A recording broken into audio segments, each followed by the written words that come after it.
My name's Jeff Rosenblatt. I'm with Apex Accelerator here out of UMKC in the Kansas City area. I'm just going to share some info. It's about 30 some slides about federal contracting and just some facts and data and steps if you're already prepped up for it, or if you're just trying to rehash a little bit, or if you're new to that kind of level of government contracting. I had a little focus on DoD with this as well, since Encounter Innovation is kind of focusing on that one particular agency. So there's one slide I'd like to start out with, and if you want to drop something in the chat, feel free to. But anybody want to guess what Apex shares with some of these people as far as who Apex is? I'll quiz people sometimes saying, "Have you heard of Apex before?" And maybe more in this circle have. But any chats, feel free to drop them in there. See if you know. It's a very vague fact. Where it's a lot of talent here on the screen. If everybody can see my screen. Or not yet. Yes. Okay. Cool. Just checking.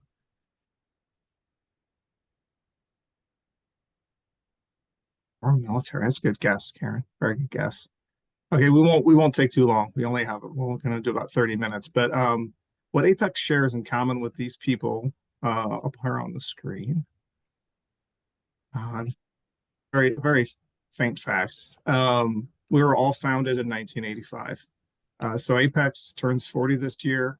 Everybody on the screen probably has or will be turning 40 at some point over the next year. So a little bit about us if you haven't heard of Apex before. We used to be called PTAC, but we're located throughout the U.S. Congress started us in 1985, a little bit after the SBA was created.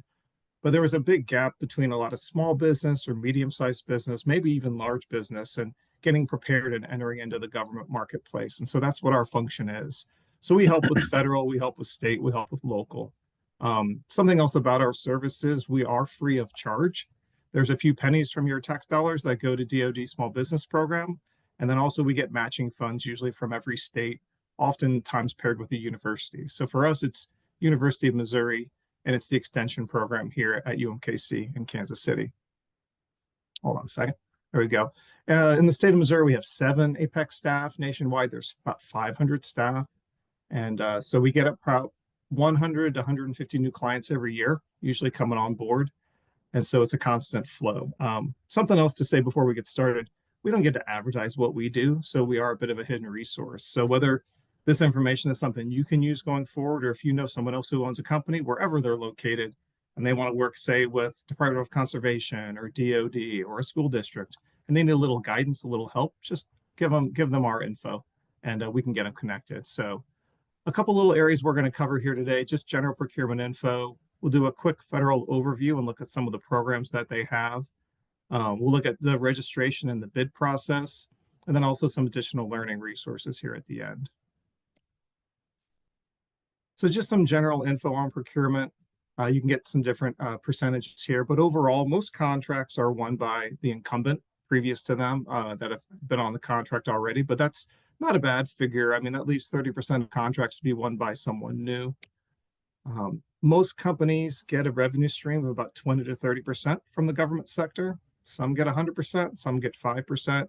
But usually what most businesses, when they're entering into this, they already have a good private side, general commercial side revenue flow, and the government side just adds to it.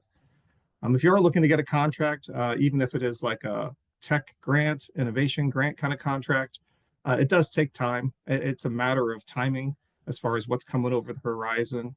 The quickest I had a client when a contract was in 4 months, and that is the record so far. They worked in the government for 25 years. They semi-retired and started their own business in the exact same field and partnered with a larger company all within about 4 months' time. And they knew the contract was coming on the horizon, so they timed it out just right. I have other clients very successful with agencies. They're looking to get into a new agency. And it took them 2 years to get that conversation and connection. It took them another 2 years for that time to come around where they could win a contract. So some 4 months, some 4 years. I would say average 12 to 18 months if you're looking to step into that marketplace on the government side. Doing business with the government, it's still about relationships. You're going to have a good product or a service, but you're going to build those relationships. They know who you are. They know you're reliable. You have a great product or service at a great price. And with all that said, again, it takes time. And with that, as you go into it, be strategic, do a little research. Don't just try to look everywhere all at once. There's too much information out there to even process. But again, be patient and persistent because it will take a little bit of time. A couple other pieces here on the federal overview. We'll look at just some budget stats. It's from a small business perspective on this. Has been a trend of expanded funds for small business from the government. We'll take a quick look at the definition, exactly what makes a small business small on the federal level. We'll take a brief look at the federal acquisition regulations as well. We call it the FAR.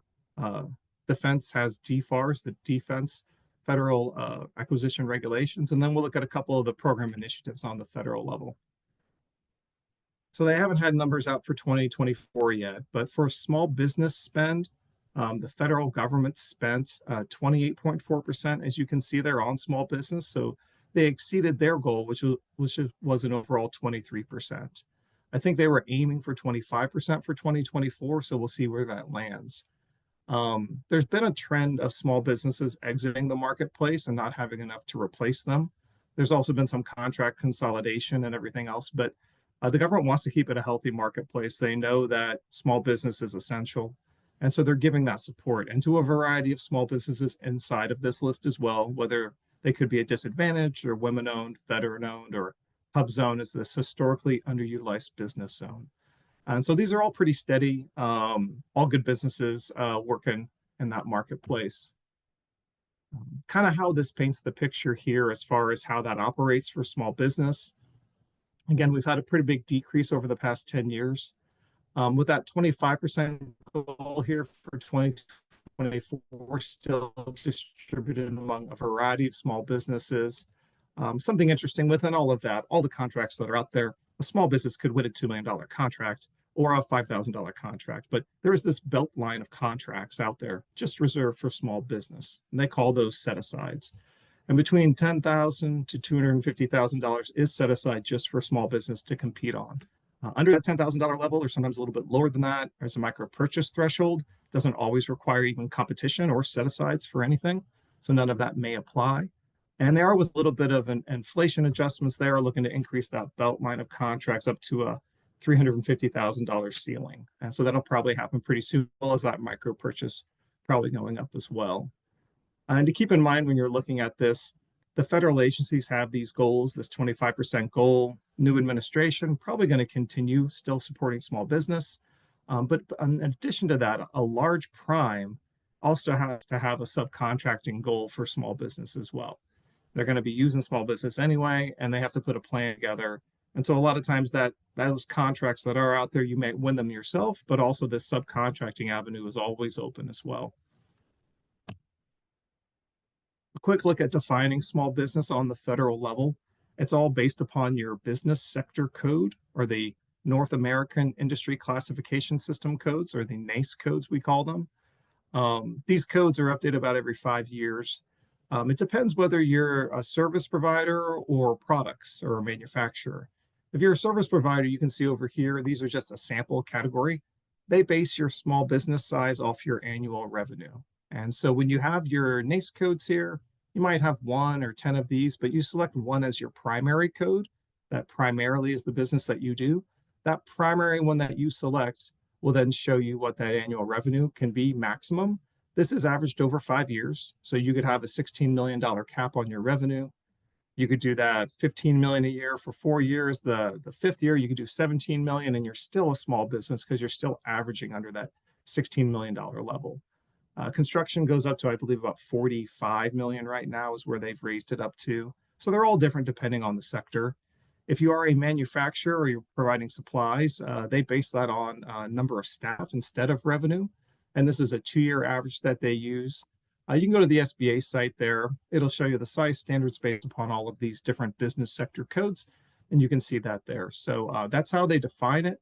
When you get registered, which we'll look at the main government site, sam.gov, that registration in and of itself basically is your official stamp of being a small business. So there's no certification to get on the federal level. On the federal level as well, if we want to look here, we can take a brief look at the federal acquisition regulations. This is a 2,000-page plus book, really thin pages. I'd say go check it out at your library, but if it's a pretty snowy out, you may not want to do that.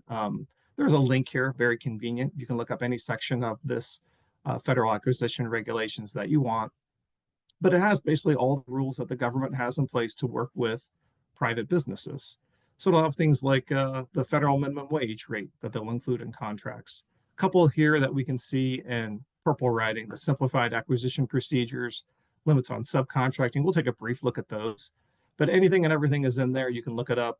In addition to that, they have another site, the Code of Federal Regulations, that also has more information.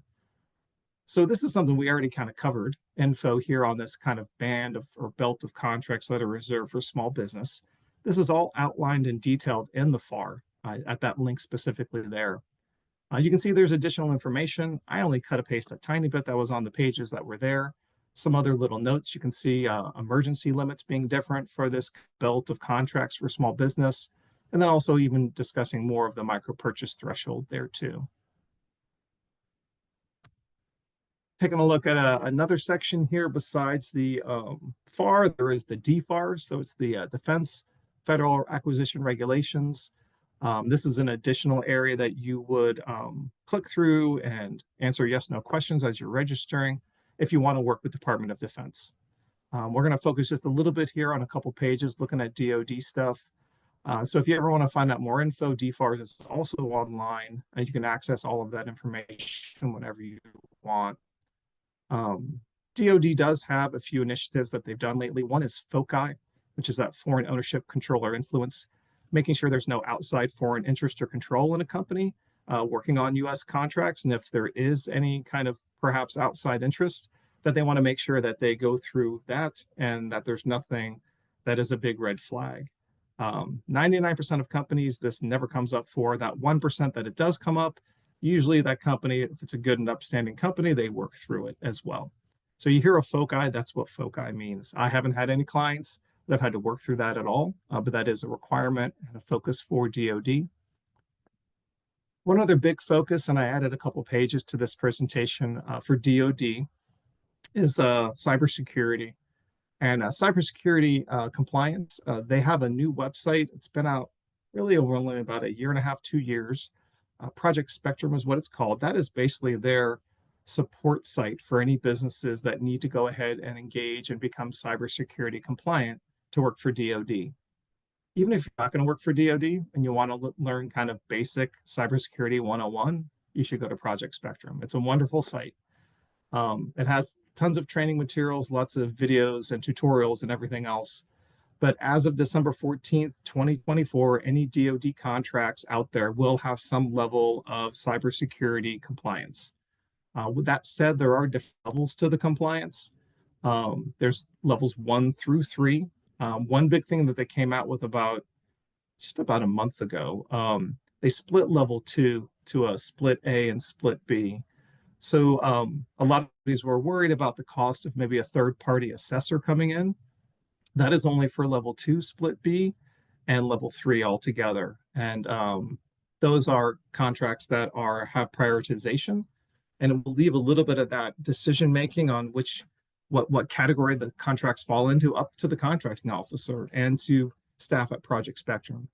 So a lot of clients I have probably are level 1 or level 2 split A, where they can do these self-assessments, they can do their own improvements with their own IT team or whomever, but not have to pay a third-party assessor necessarily $50,000 or $100,000 to come in and assess them. So just so you know, that's something I would highlight there. It wasn't out there more than 2 months ago, so it's coming out now since everything's rolled out. If you do self-assessment with no cost really, but your own internal costs, or you do a third-party assessor, they'll just have you renew those currently at every 3 years. The certifications haven't fully rolled out yet, but those will be coming out, they say, in about June of this year, 2025. This is another diagram just kind of maybe help you see these different levels you look to go through. So it's this foundational layer. Level 2 has the split level, split A and split B. It goes between whether it's prioritized or non-prioritized data. So there's a non-prioritized track on level 2. There's a 110-point checklist that you go through on this NIST assessment. In addition to that, you'll create some additional documents. They have a system security plan. They have a project object and milestones plan called a POEM. Those are additional pieces you'll put in there. I've walked clients through that. All of this requires being registered at DoD site. It's called PIE or PI. That'll be here in a little bit on another slide, which also requires first and foremost a registration at SAM. And then level 3, I don't have any level 3 clients. I think they already probably have a large team with this CMMC cybersecurity already filled out probably about 5 years ago when they started the program, 5-6 years ago. So that would be like Raytheon and Boeing and other companies like that. And one other piece here, they talk about some simple steps or sample steps that a company would as they go to get this cybersecurity compliance here, from just kind of looking at what level you're going to land at to doing your self-assessment scope, and then actually doing your self-assessment, and then these additional steps here as well. So, and all of these here, the prep documentation on number 7, that's the system security plan, and that POEM document as well. Those are documents that we have samples of Apex, and so we'll share those with clients and kind of walk them through this whole process. And then that's step 8, uploading the results. It's on the SPRS section of PI, if you haven't heard of that area before as well. But that's an easy area to access once you get registered there too. So that is a little cybersecurity trip, brief trip there for DoD stuff. In addition, on federal level, they have a lot of great tech grants that are out there. These programs have been around since before Apex was even created. But we have the SBIR, STTR programs. I think a lot of people on this call probably have heard of this before, but that's basically innovation, research, and technology transfer programs that are out there.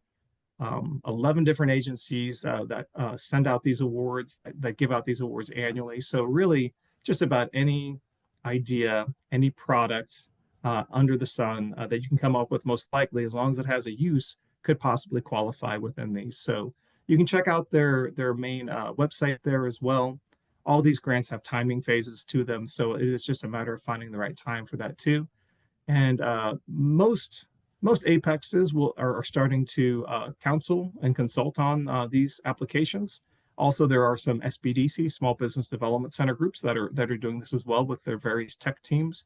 And a lot of them, us included, will have possibly seed funds for a grant writer to come on with you to join you.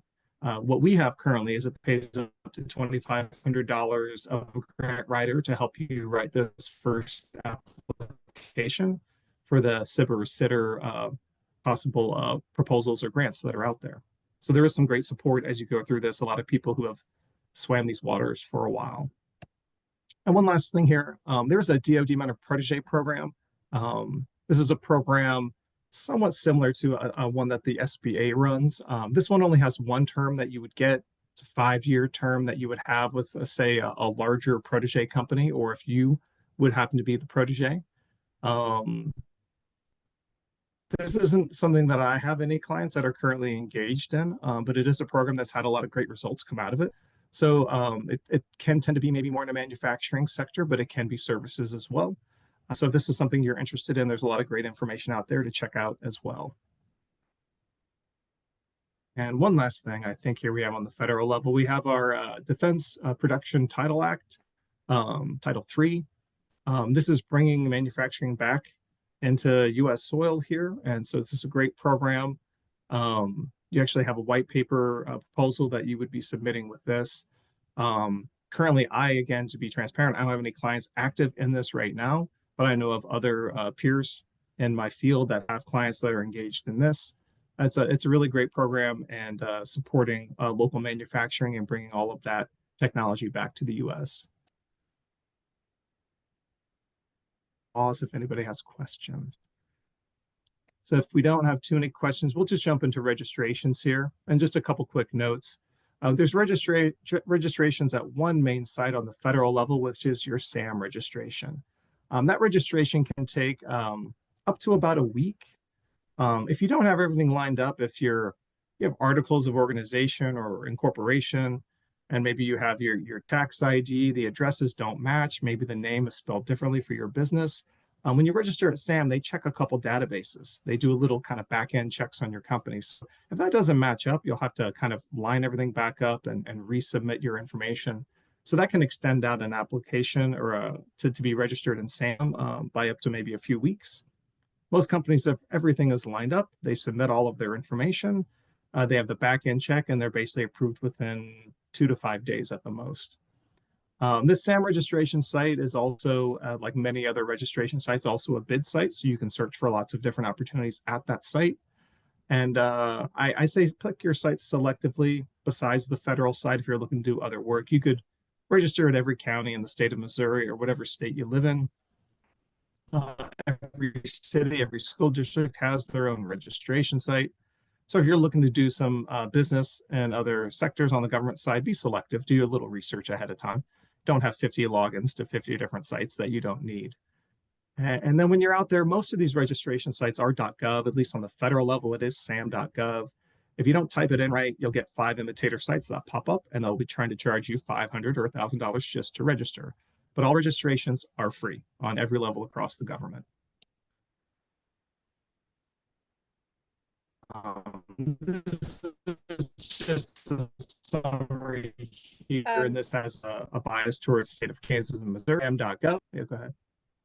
It's sam.gov, and then tied to SAM is an SBA profile that pulls some data from SAM and has sort of a separate, more marketable, searchable site that the SBA posts for any company. And just taking a brief look here for the SAM registration itself.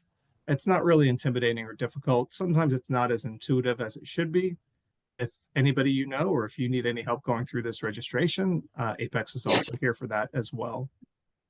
But when you go into SAM, you just need a little bit of information besides your business name and address.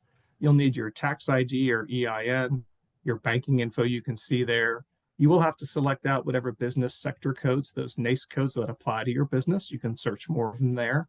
There's also federal supply and product service codes. Those are more detailed than the NAICS codes. Those were around before the NAICS codes came by. So those are also great codes if you can add some of those into your registration as well. Very specific codes.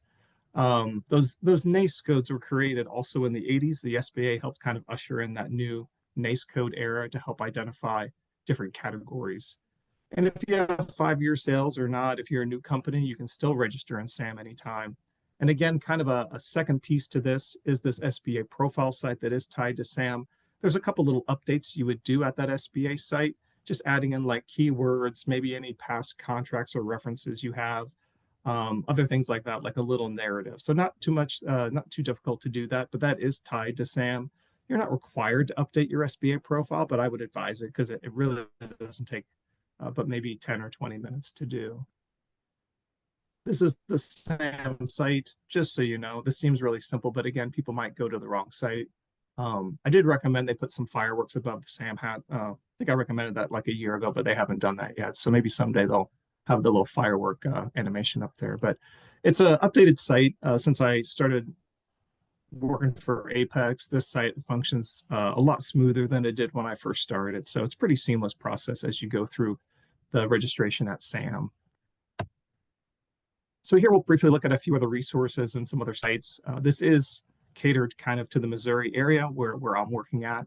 But we'll look at some bid sites, what the contract types or vehicles can look like as well, the bid prep, submittal, debriefing process, and we actually provide a service called Bid Match. I thought I'd share that here as well. It's one of our greatest services that we can provide to clients as well. So there's a lot of different research sites and bid sites. So here's just a brief list. So USA Spending, I'm probably there at least a few times a week. That is all past federal awards for the last 15 years. And you can look up that for every agency that's out there in every business sector. It'll show you a US map where most of the business is landing. It'll show you what agencies purchase the most, and it'll show you even what months they have the largest peak in contract purchases that are occurring. So it's a great site to go check out to find past data. You'll find a contract that's a 3-year contract that got awarded last month. So you'll see that in there as well. So contracts that are currently happening too. It's a great site to go look, search at competitors, just to search for pricing that's out there as well, to know to be pretty competitive on any contracts you might be competing on. There's also FPDS, similar to USA Spending. I don't go in there quite as much. It does have sometimes a little bit different details in there, but it is a good site depending what you're looking for. SAM, where you get registered, is a site also to search for contracts, active contracts that are out there.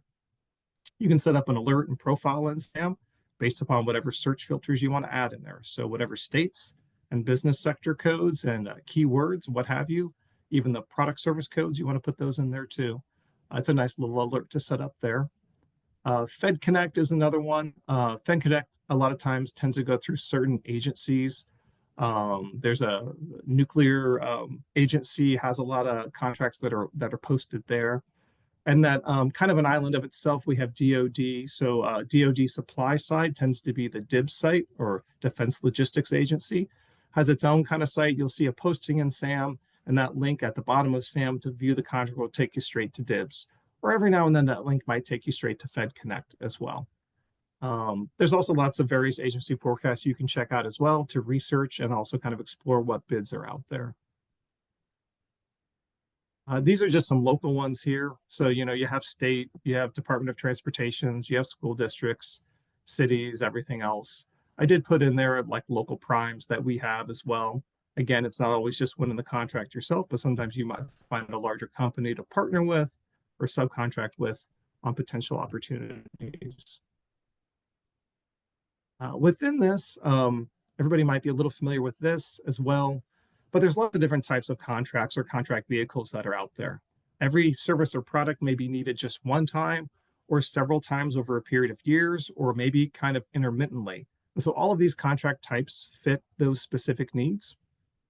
In general, most of my clients have definite quantity contracts, the very first one, what we call solicitations.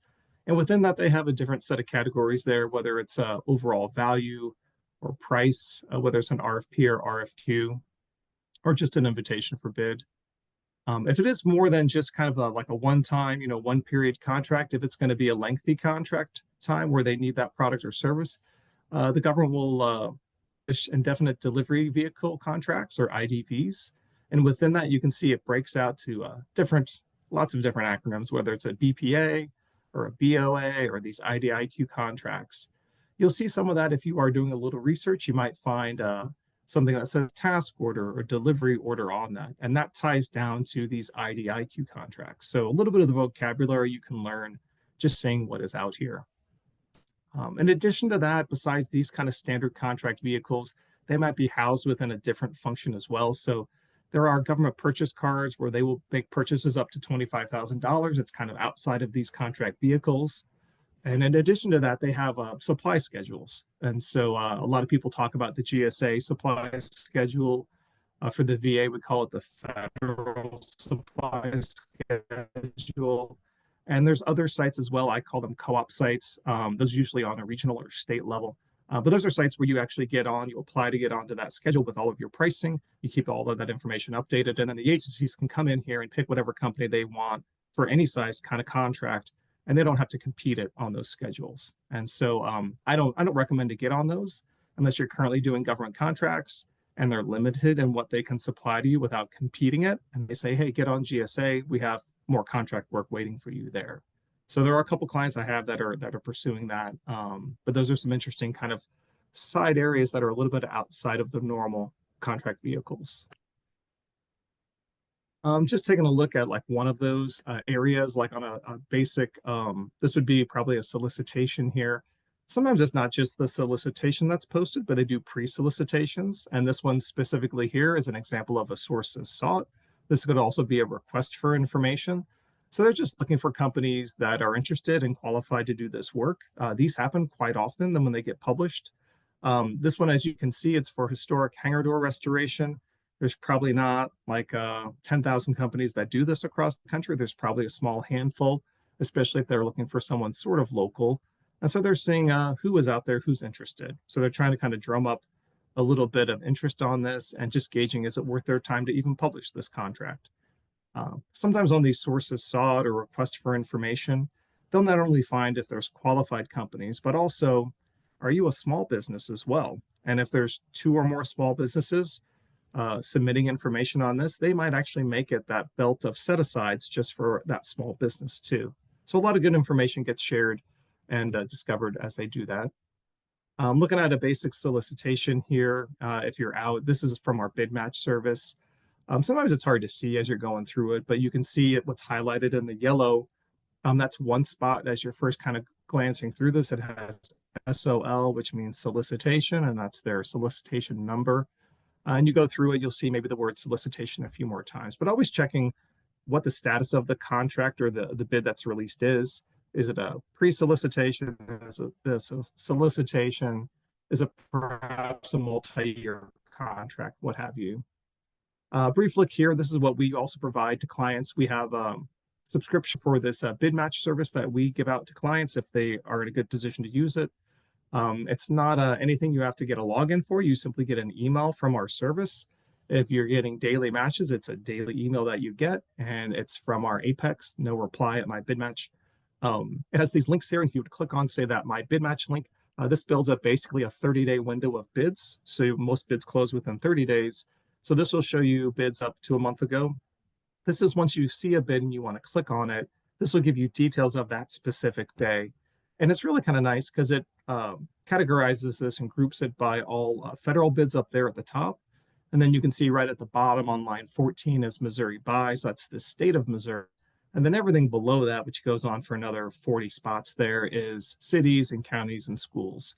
So you just want to look at federal level, just focus on the top. If you want to look at local level, focus on the bottom of it. State, you focus in the middle. But this leads you on to additional screens when you click the link of the title of the contract. And then if it's a federal one, most likely it's going to take you and link you up to sam.gov. You don't have to search on SAM. This takes you straight there. So it does a lot of the work for you. This can go across all states. It can go on any group of states. This uses the same information you have about your business, such as your business sector codes and any keywords that you also want to add in. That would be keywords on the title of the contracts. This is once you would click on a link. This is similar to what we saw before. This is what BidMatch would show you. So a quick summary screen here. And you can see at that very kind of near the bottom line, it's a set aside for small businesses only. And there's the link that goes straight to SAM. So it's a great service. A lot of clients I have that are ready, and maybe they don't know it, but they are.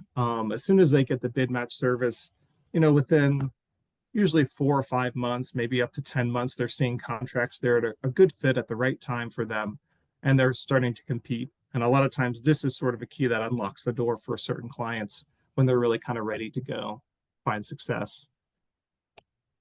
So a brief look here kind of at the bid process itself as you're looking to prep and submit. This is really just a short set of slides. But between federal to other agencies, the format varies. There is one format federal agencies tend to follow, but it may look different depending on what agency is publishing that contract or that bid. I always advise clients, don't reinvent the wheel. Follow all the instructions on the contract, on that bid. You'll be looking at a similar format. They'll say exactly what you need to resubmit, and whatever format they have, just follow that. Usually there's always going to be questions when you're looking at these bids. Always reach out to the contracting officer or the point of contact listed and ask questions. Sometimes that question period is open for the entire time until the contract or till that bid closes for submittal. And sometimes that period's open only up for a week or two. And my advice for that a lot of times is to take that contract, fill out a draft version. As you fill it all out, you might have additional questions. Do all of that and then submit your group of questions all at once. And if you are going to go ahead and compete and submit these for these bids, be done early. Be that really good English student that you have your paper done ahead of time, and so you have time to review it. You're not rushed. You don't have any misspellings or any sections that are missed on that. This is the general contract format on the federal level. They will follow this format. Sometimes some sections may not have as much information as they need. You can always ask for additional clarification from the contracting officer. But some highlights that I always look at, you should look at every section, but to kind of fine-tooth comb over the section C for the scope or statement of work, and the additional prep instructions and evaluation factors at the bottom, sections L and M as well. And here, kind of general proposal steps I talk to clients about. Once that bid is released, you're choosing whether you're going to go ahead and pursue it or not. And you look at all of these factors, not just what I listed here. You are looking to partner with another company when you're going to go ahead and submit this bid. You should have that partner organization already lined up before this bid is even released. If the bid is released and you say, "Oh, hey, this is more than we can do. We need to find a partner," it's really kind of too late to do your due diligence in that way. So maybe you see a contract like that, you pass on it, but you get someone to partner with for the next time that type of contract or bid gets published. I always say if there's site tours, you go on those every time. That initial question period is again really important to reach out and make that connection with the staff there, that point of contact or contracting officer that they have. When you are doing it, you do have to complete all sections. This is a page I'll read through each one of these. If you don't complete all your required sections, they will not take your bid for that. So make sure they're all complete. I had a client who was very ideally placed and suited to do this, and they didn't want to share information about their consultants they were going to hire on that contract. They wanted to kind of keep it close to the vest, and they just played it a little bit too close because it was an incomplete application and it was rejected. And that's information they shared afterwards. Final review, you make sure you have some other eyes on it to make sure you are being responsive. This is a complete bid you're submitting. It's accurate and competitive. And once you submit the bid proposal, you can do a quick follow-up. They do kind of go into a cone of silence while they're reviewing these. If you do not win the bid, they will not call you up and say you're a runner-up or anything like that. They won't call you at all. So maybe like a weekly check-in once you submit this is great to do, great practice, great to do that as far as your kind of weekly to-do list. And then if you do not get the bid, if you get it, great, we celebrate. If you don't get it, you are allowed a debriefing. And so you can say, why was the bid not awarded to us? And so that debriefing could be a phone call, a Zoom call, or an email. And one debriefing I sat in on, they said, the pricing was just too high, but we would love for you to kind of keep submitting and competing, seeing if you can kind of get more down in that price range. And so that debriefing goes a long way towards guiding you towards the future.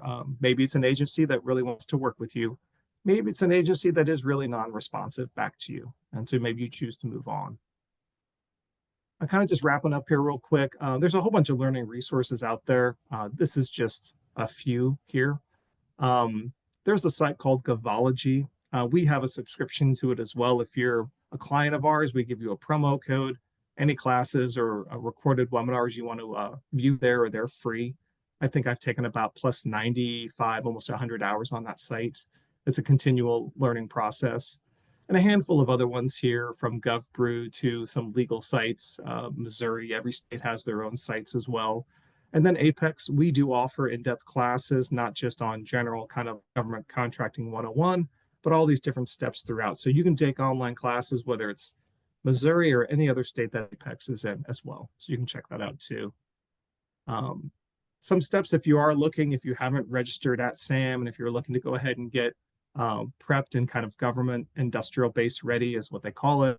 You want to find a little bit of your business codes first. That is sort of a first step to see who you are, and then start doing some research with that data that you have to see if this is something you want to step into. And if you're ready to step into it, then you're registering at the government sites. So SAM.gov specifically. If there are certifications for your company, you can apply for those as well. Those don't necessarily make or break you, but they can sometimes be a slight benefit, kind of move the needle for the company some days. And then after you're registered at SAM, some additional steps, there is that SBA profile I mentioned. Something I didn't want to dive into too much, but there is a resume you can make for your company too. Those are great to have. I think there's a version of it for Encountering Innovation that kind of mirrors it a little bit. They call it the capability statement. And it has information on it like your past performance and core competencies, all of your business sector codes and stuff. We have samples we send out to clients all the time. And then after that, whatever you're looking for, whether you're looking at technology innovation, if you're looking at just general kind of contracts, you're going to strategize and research and do all the business stuff that you do, and then keep repeating that. So that's just some nice basic steps as you go through the process. Here's a link if you're outside of Missouri and you want to sign up for Apex services right there. If you want to share it with any friends who are interested in what we do and need that help, there's our Missouri sign up link as well. And that is it. So just a little information on the government contracting side. But thanks to everybody for listening, and if you have any questions, feel free to raise your hand or drop in the chat. Or you knew we were linked up to all of those athletic and singer songwriters on the first screen there, I'm sure. So maybe something we didn't know at the beginning. No questions? I did too good a job. Awesome. Jeff, that was great. Yeah. So yeah, we do have a few minutes. If anyone has an example question or something you're thinking about heading into the conference, or SBDC person wanting to speak up.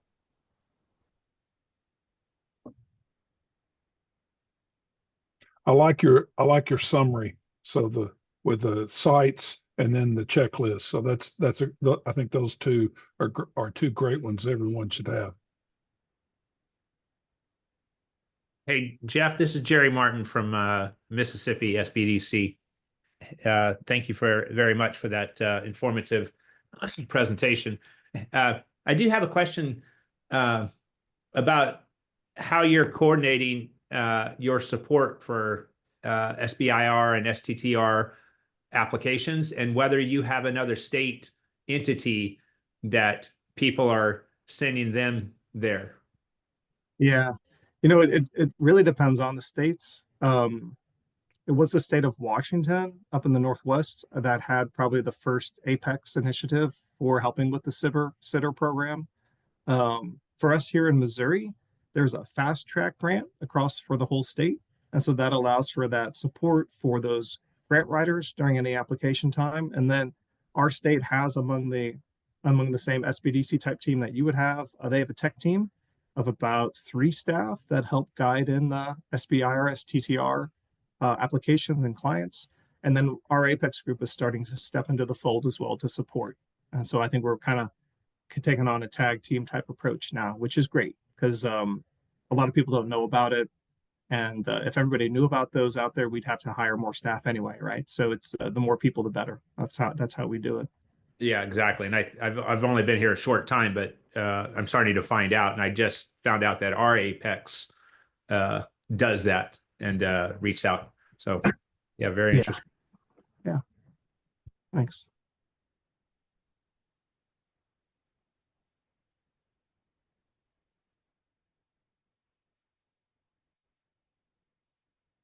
Alan, you're muted. Yeah. Anyone else? Now's your chance to ask the expert. I would say with DoD stuff that cybersecurity seems kind of scary to talk about it. The clients I've gone through, it's been pretty painless going through it. And so if you know anybody else and they're hesitant, I mean, they took 7 years to get this program off the ground, and they have a lot of support out there at Project Spectrum. So I don't work for DoD. They fund part of us, but from an objective point of view, they've got a lot of great information out there. Again, even if you're not going to work with DoD, you want to know cybersecurity 101, their Project Spectrum site is great. So it makes it a pretty easy process, actually, besides a little bit of time that you put into it. Bijou. Hey, Alan, and Jeff. Jeff, I have a question for you. I assume you all have a FAST center because I kind of joined in late, and you might have addressed this earlier in your talk. Do you have a FAST center in Missouri, and would you speak to the engagement of your office with the FAST? And the second question is for your Apex. Do you assist on SBRs and STTRs outside of the DoD? What's your assistance look like for the rest of the agencies? And third question is, does your office assist on the technical content of the development of an SBIR or an STTR, or do you focus on the registrations and getting you credentialed to pursue an SBIR? Thank you. No, good questions, Bijou. And by FAST Center, do you mean the fast track grants? Because that's the main. No, what I mean is the SBA's Federal and State Technology Partnership Office. I probably should jump in and take a look and see where, like who, Yeah. I think it's University of Missouri that has the FAST in your state, but I don't know that for sure. So Yeah, we don't currently engage with that group. From Apex's perspective, I'm not sure about our SBDC partners. I mean, the office right next door to us, but not always up to date on everything they're doing. But that's something I can ask them about and kind of follow up afterwards. Your second question about the SBIRS TTR, yeah, any agency, not just DoD, all of the agencies, we help clients go through that application process, so they all count. And then as far as what we help through on that third question, we are kind of definitely more on the checkbox side. So their registrations and making sure they have everything filled out and kind of guiding them to the right agencies and the right point of contacts. From that technical development side, that's where we're housed here at UMKC. So we have that whole, at least more on the computer engineering, kind of physics side. We have our Plaster Center that ideally it's not a lot engaged on the STTR, the as far as you have to be connected to a university for that research, and a lot of times it emanates out of the university. But if someone really was set on it, I mean, we would look to connect them to whatever research institution we could. Our university we would pick first, right? But there's other ones out there all across the country to try to have them do that tech development with. That can be a stopping point for a lot of people. And ideally, sometimes some of the best parts is if we can just be a connector for people. So maybe the university didn't fit that, but maybe we have another client that is maybe a funder for tech startups, and they have a whole group of people who can maybe partner up with someone who's interested in developing new technology. So those collisions happen as well, and not that often, but that's something else we try to achieve as well with clients. Got you. Thank you. So do you all have any programs as part of your Apex that kind of help grow the number of or build the bandwidth from Missouri on folks who are seeking to apply a future SBIR or STTR? Yeah, that's it would be great if we had a specific program for it. We just try to get the word out. Really, that's the most basic Gotcha. one we try to do. So getting it out to undergrad and graduate students at the university that could maybe apply for these someday or has a friend who wants to do it. So just ringing the bell because it really isn't rung as good as it could be in most places. So yeah, Sure. just Thank kind you. of boots on the ground outreach. Yeah. Jessica. Hello, thank you so much. This has been super, super helpful, by the way. We do have a decent amount of cybersecurity questions for our team, and so I really, really appreciated those resources. If we need more, or is there a good person to talk to? Are you available, or what would be a good next step for our company? Yeah, Jessica, we could follow up after this if you want to. I can get your email, or if you want to drop it in a direct message on the chat, and I Yeah. can reach out to you after. It's based on whatever state you're located in, and for us, I cover 25 Northwest counties here in Missouri, but we would connect you to whatever Apex staff are there, and they can help walk you through it. Absolutely. Okay, perfect. Thank you. Yeah, no problem.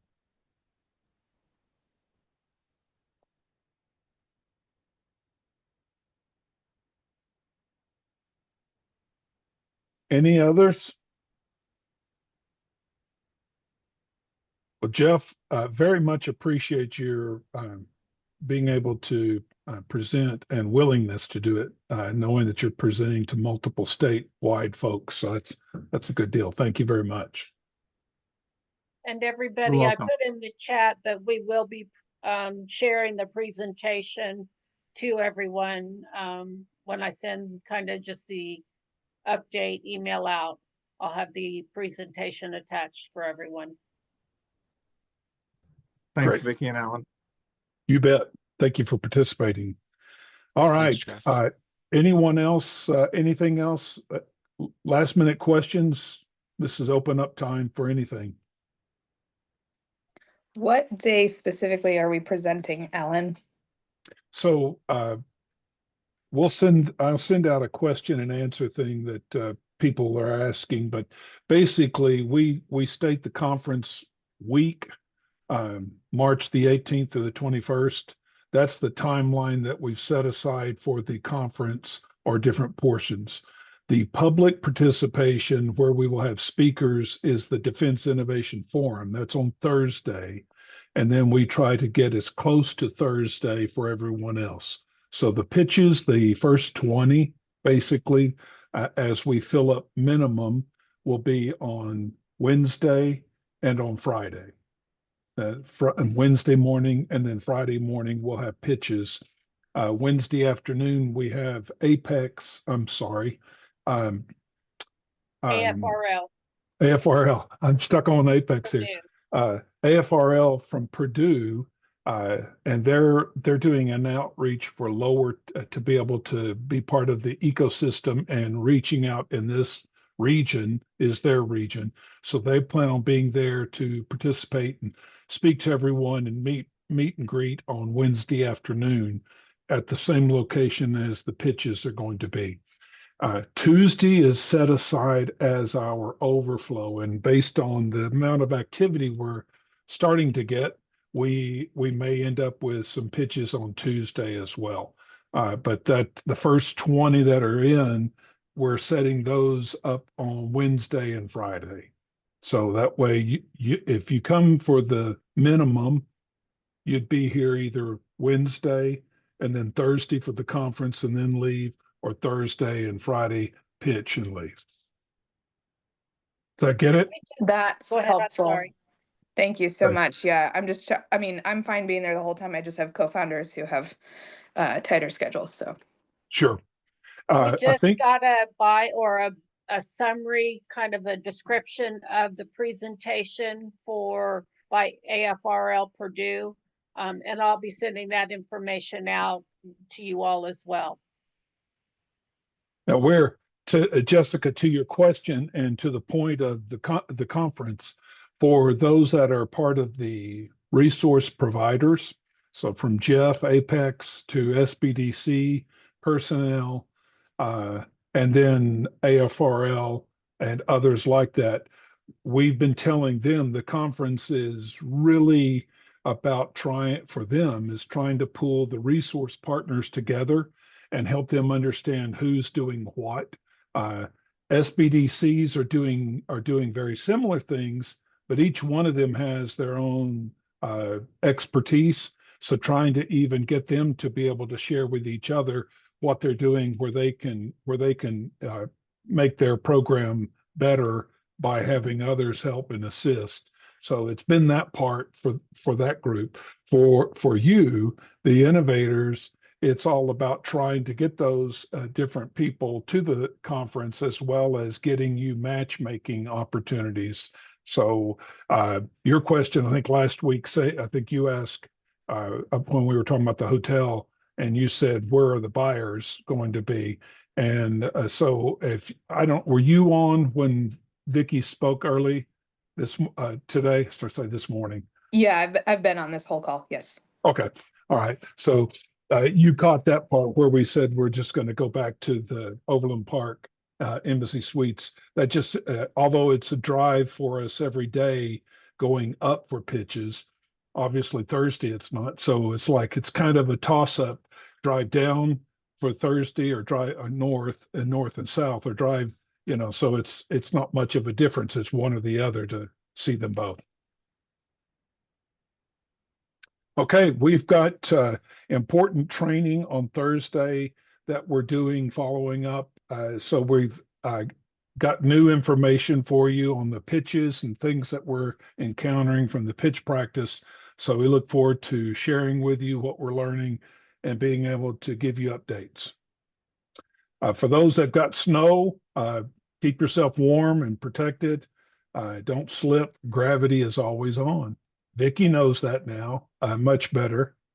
Mhm. Yeah, I've learned it. It seems like in moves, when you're moving, it seems to be one of those times whenever snow and ice tend to remind us that gravity is always on. So please keep yourself protected. Yes, please Seriously. do. I'm Yeah. still feeling the Yeah. pain from a month and a half ago. Yeah. Yeah. I had I got plenty of examples of gravity always on. So just be careful. Okay. Thank you all. Looking forward to seeing you soon. Bye. Thank you, Jeff. Thank you.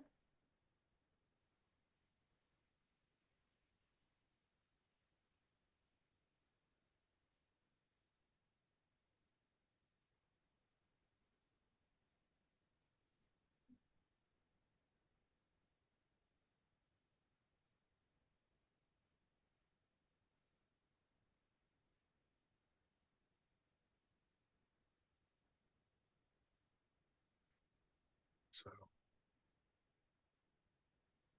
Vicky, do you need anything from me? Yeah, I do. I was gonna ask you, just a Okay. minute. I'll hang Um, loose. I just got that, well, we just got that info from Liz about Purdue, the AFRL. Uh-huh. I was thinking about going ahead and just sending that. I was gonna send it to Marissa and